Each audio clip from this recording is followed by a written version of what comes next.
I don't believe what I've just seen. I don't actually believe what I have just seen. 2-1 up in the 95th minute. All you have to do is defend the corner. All you have to do is defend the set piece. We were 1-0 down for 85% of the game, 90% of the game. We scored 2 late goals. The Richarlison taking off his shirt curse continues, and we fall apart and completely fucking bottle it. People are saying you can't call it a bottle job. You have one corner to defend, and we fall apart yet again. 84th, 91st minute, and then we concede in the 96th. This football club at times, I really, really struggle to find positive sides watching this football club at times. That performance for the majority of the game was absolutely piss poor. Absolutely piss poor. Richarlison for majority of the game was diabolical. Brennan Johnson absolutely stinks. Now, I know I'll be forever grateful for that night he gave us in Bilbao. But other than that, we spent £100 million on Richarlison and Brennan Johnson. Man United spent £100 million on Cunha and Brian Mbeumo. Look at the difference in quality between the two players. They might have even spent 110 million. Whatever it may be, look at the difference in quality. Richarlison, time after time after time after time, gives the ball away.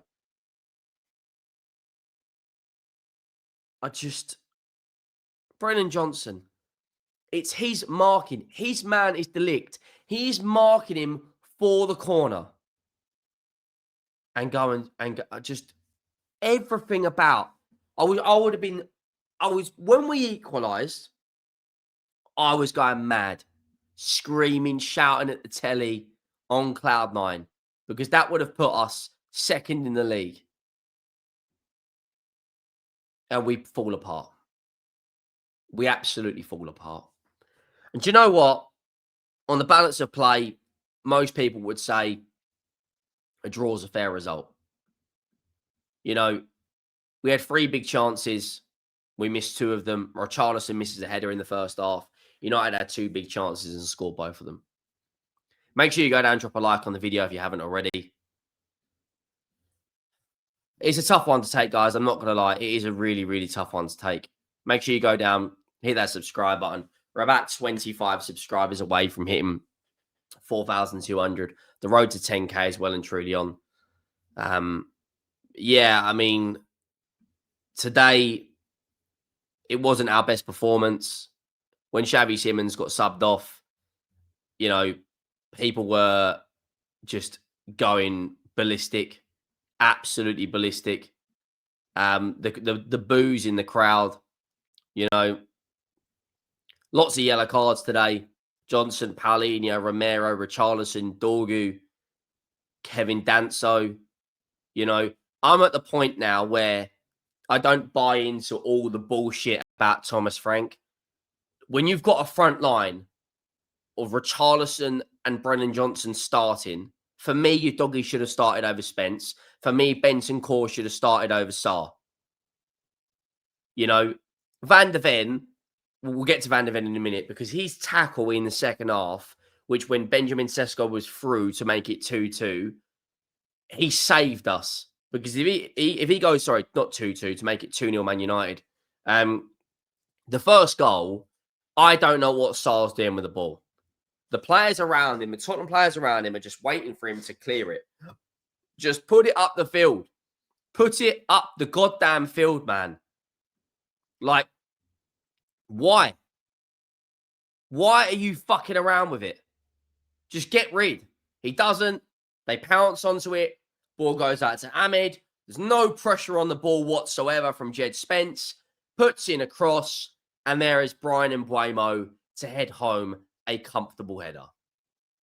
Other than that, in the first half, we were shambolic. We were booed off at the first half. It was a horrendous first half performance. And I thought to myself, here we go. Another home defeat is coming our way. When you look at the results we've had recently at home, and you look at the first 75 minutes of today's game, I understand why people are booing. We have got Arsenal, PSG, Fulham, Newcastle, and Brentford in our next 5 games. There's going to be a hell of a lot more booing coming our way if we play like that in those games like we did in the opening 75 minutes. When Thomas Frank brought on Odobert in the second half, it changed things. He was running at players. He is composed on the ball. And I'm happy to hold my hands up because I have given him some slander since he's been at his football club. But this season, he looks like the only winger who can actually pick up the ball and run at a player. Him and Kudus should be our wide players. But we have a major problem when it comes to other players in the forward line. Like Kolo Muani still hasn't really found his feet. Was really good in midweek, but hasn't found his feet yet. Richarlison's poor. Brennan Johnson is poor. Tell, come on. Really good finish today. Need to see more of that from you. Good first touch, good finish. Even though it got deflected off the Ligt, it was still a very good finish. Our first goal comes from Tell. Frank, the 2 players he brought on that really changed the game a lot was Udogie and Tell. And both of those were involved for the first Tottenham goal. Udogie runs down the left-hand side, plays into Tell. Tell turns with the ball and gets his shot away. Really, really good bit of play. And it was like, okay, so you've clearly got ability. Now start showing that. Start showing that. Now we can see you can put the ball in the back of the net, right? Let's go. Go and do that again. Go and do that again.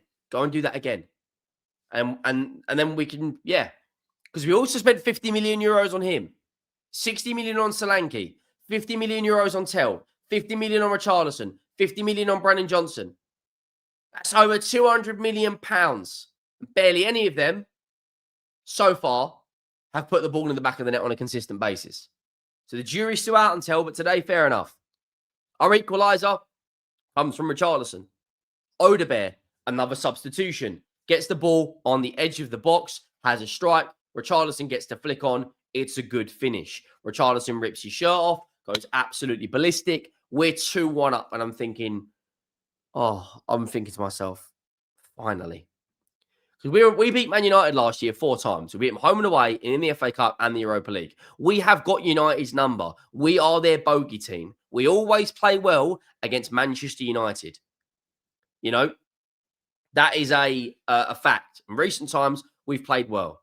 Man United gets a corner in the 96th minute. In the 96th goddamn minute, they get a corner. Bruno Fernandes puts the ball in, and then guess what? Ligt runs onto it because Brennan Johnson leaves his man, and it's a free header at the back post. I don't know what Vicario's doing. He had enough time to come and punch it, but he ends up behind the goal line trying to save it. And I'm like, there's a mentality issue with our players. Richarlison's ripping off his shirt, but there's still time left in the game. And don't even get me started on the upcoming fixtures we have got. Because boy, oh boy, oh boy, our run of games we have got coming is extremely, extremely tough. Arsenal away in the Premier League is our next game. PSG away in the Champions League. Fulham at home. Newcastle United away, who have already beaten us this season in the Cup. Brentford at home. Slavia Prague. We have to win that. Let's be honest, we're getting nothing from the PSG game. Let's just be real with it, we're not. But we have to go out there and beat Slavia Prague. If we beat Slavia Prague, we're in a very good position to qualify for the next round of the Champions League, in my opinion. But for the majority of the game today, we were poor. And that is an ongoing theme with us whenever we play at home. Yes, we had our higher XG. Yes, we had more shots on target. We created bigger chances. But a lot of these chances were created when we were chasing the game. You know? 4 shots on target out of 10. 3 big chances created 2 minutes. There was a chance in the first half. Pedro Porro puts in a good cross to Richarlison, and he completely misses the header. And I'm sitting there going, what are we doing here? How have we let that completely slip? Like, it's so poor from our perspective. Really, really, really poor, that game. We got a draw. We're still in a good position in the league. We're currently up to 3rd. Level on points with Man United. Our goal difference is just better. You know, we have got Arsenal next. Of course, Liverpool play City. Sunderland have got a tough game to Arsenal. Bournemouth have got a tough game as well. And Chelsea play Wolves tonight. So Chelsea, I expect them to beat Wolves. Will probably be about 5th by the end of the weekend. Which, if you said to me at the beginning of the season, after 11 games, would you be happy being 5th? Absolutely. I'm not going overboard on some of the stuff said about Thomas Frank. However, he does need to get his lineup choices better. Because in my opinion, if we start with Udogie, if we start with Odobert, we win that game. If we start with Bentancur over Sarr, we win that game. And bearing in mind the amount of players that we had unavailable from today's game. We had 10 players out. Look at the injury list. Mohamed Kudus, Archie Gray, Ben Davies, Radu Dragusin, Kulusevski, James Maddison, Bergvall, Solanke. We are playing Premier League games without our first choice striker, 2 of our first choice midfielders, our first choice right winger, a very, very good squad player in Bergvall, defensive depth of Gray, Davies, Takai, and Radu Dragusin. If you took first team players out of all of the big teams, would they still be able to perform like this under a manager who is relying on shit forwards? Probably not. Make sure you drop a like, make sure you hit the subscribe button, and I'll see you soon. I'm out.